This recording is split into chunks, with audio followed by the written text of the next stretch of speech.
Now that week 4 is finished, let's have a look at some highlights from the EU region.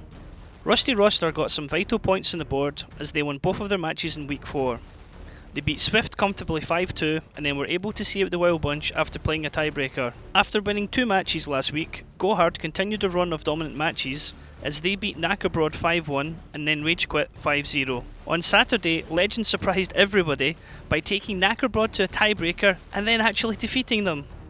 We then had another tiebreaker right after that as Utopia were able to be taken to 9 matches by the Wild Bunch.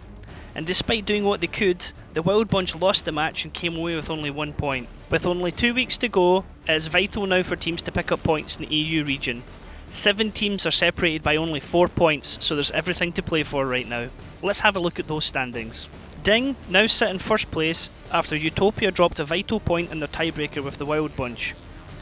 Go Hard, they've cemented their position in 3rd place as they now sit 6 points above Oops, who are in 4th place. Kazna Crew and the Wild Bunch are on 11 points, Swift and Rusty Roster are then on 9 points, Knackerbroad, Out of Range and Rage Quit are all on 8 points, so those 7 teams there are separated by 4 points.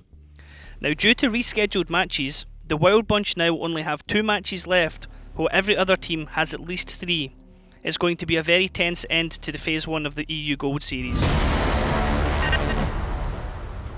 As we look ahead to Week 5, let's see how the matches went on Week 4 in the CIS region. The big talking point for the RU region has to be the mixed fortunes of Navi and Hellraisers again. Both teams won their first match of the week on tiebreakers. Navi were able to close the match against Not So Serious, as Hellraisers were able to hold on against We Play.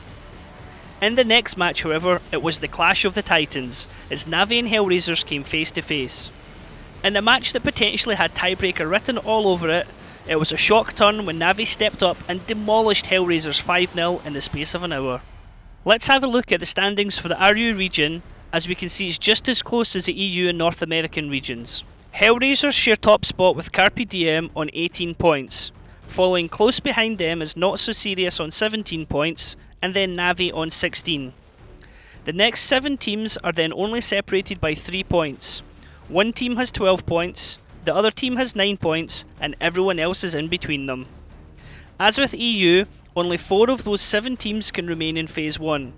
So for RU region, things are also going to be very exciting and tense as Phase 1 draws to a close. Let's have a look at the NA region, where we can see how the matches went after Week 4 and prepare for Week 5.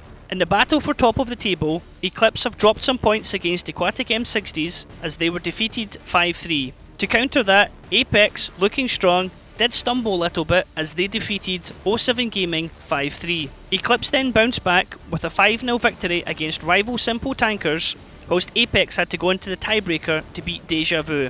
High were able to pick up 6 vital points as they defeated rival Simples and 07 Gaming 5-2 in both matches. Now let's look at the standings for the North America region as we can see where the teams lie as we come into the final few weeks of Phase 1. Apex have now pulled ahead on 19 points, with Aquatic M60s and Eclipse both coming in behind them on 16 points.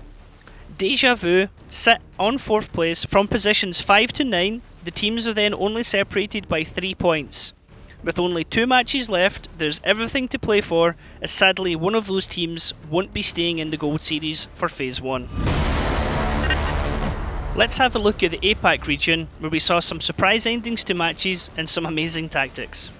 EL Gaming once again dominated their matches with 5-0 victories against Twist and the Coalition. Karen Tigers ended up playing 2 tiebreakers as they struggled against Dark Wolves and also Twist. The match with Twist was a particular highlight as we saw an outstanding protective play by Twist using an E100 to block the approach to a teammate and actually running the clock down. The highlight match, however, from the APAC region goes to Meltdown vs Coalition on Ruinberg.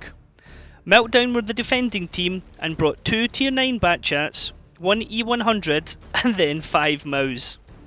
Now despite doing over 11,000 damage, the Coalition couldn't focus the tanks down quick enough as Meltdown reigned supreme in a very drawn out brawl. Now let's have a look at the APAC standings, where sadly the bottom 4 teams have already been decided at this stage. EL Gaming are running away with a number 1 spot on 24 points. Meltdown sit behind them on 19 points. B Gaming in 3rd, and Dark Wolves in 8th are only separated by 4 points, so the middle part of the table is still wide open for any teams between those positions. Gold Bass could still tie with Dark Wolves on the final day, but only if they were to win all of their matches. With their last match being against Meltdown, that seems highly unlikely. Team Epic Gear Profit, Run and Twist will sadly be out of the Gold Series once Phase 1 is completed.